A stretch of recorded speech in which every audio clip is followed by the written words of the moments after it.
Hello, my lovely connectors. I am in Exodus 4, and just Exodus generally. We'll go through a few chapters, but something that stuck out to me in Exodus 4, towards the end of the chapter, is Moses goes to the Israelites and tells them, God has heard your complaint. He is looking after you. He's gonna set you free.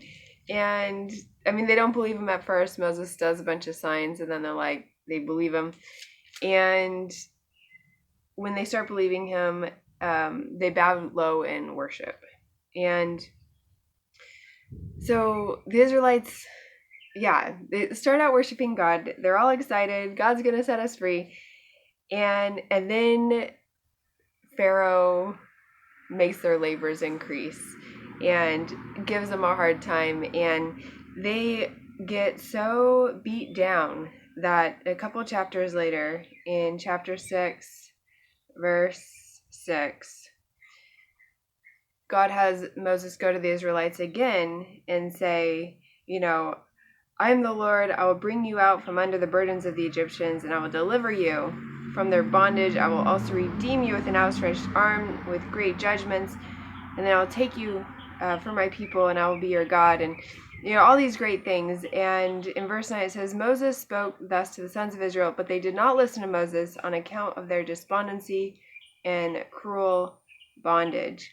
And I was just reflecting on how our lives can be similar, where initially when we start out something and it's exciting, or when we get good news and it's exciting, and we, our energy is high, worshiping, all right, this is going to be awesome.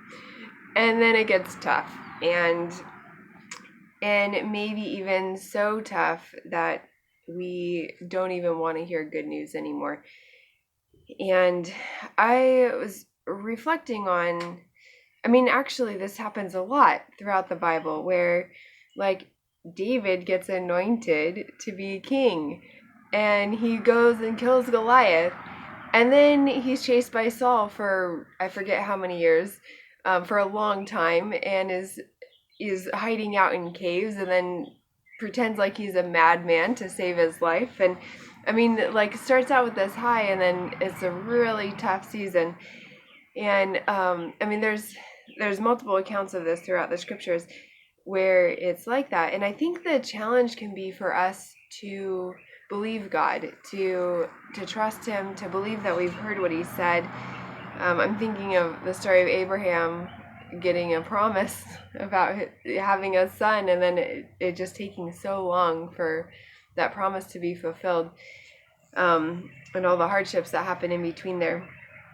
Anyway, but in chapter 6, when the Israelites are not even wanting to hear the encouragement from God, and because they're feeling so low, it made me think about, had they been believing God all along, had they trusted him, had they taken him at his word, it would have made the hardships easier to endure.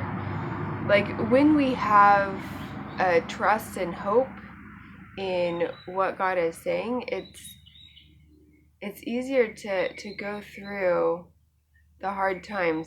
And granted, it is really hard to have a trust and hope when we can't see the outcome, we can't see the end, and we're like, did we really hear God correctly? How to go about encouraging ourselves. David's Psalms are coming to mind, where he would start out with discouragement, and then he would reflect on who God is and what he's done in the past, and remind himself that God is faithful, and he is a strong tower, and he will come through, and he keeps his promises. And God tells us multiple times throughout the scriptures to remember who he is and what he has done. And so I actually have a list of things that I write down and I keep with me.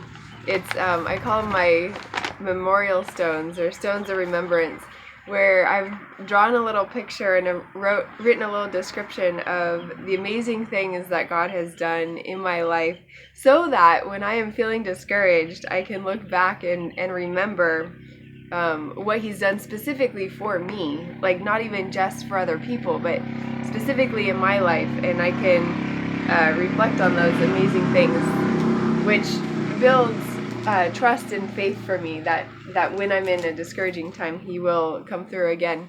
So I think that would actually be really helpful. So I mean, it's great when we receive, encouraging words initially, and we want to rejoice like the Israelites did, and then oftentimes we go through valleys. Like, there's just a death that comes before life, and the journey to freedom is hard. The journey from slavery to freedom is hard, and we have to push through lots of fears. We have to overcome lots of battles, and it takes a lot of faith and trust in God, I would say, to make it through.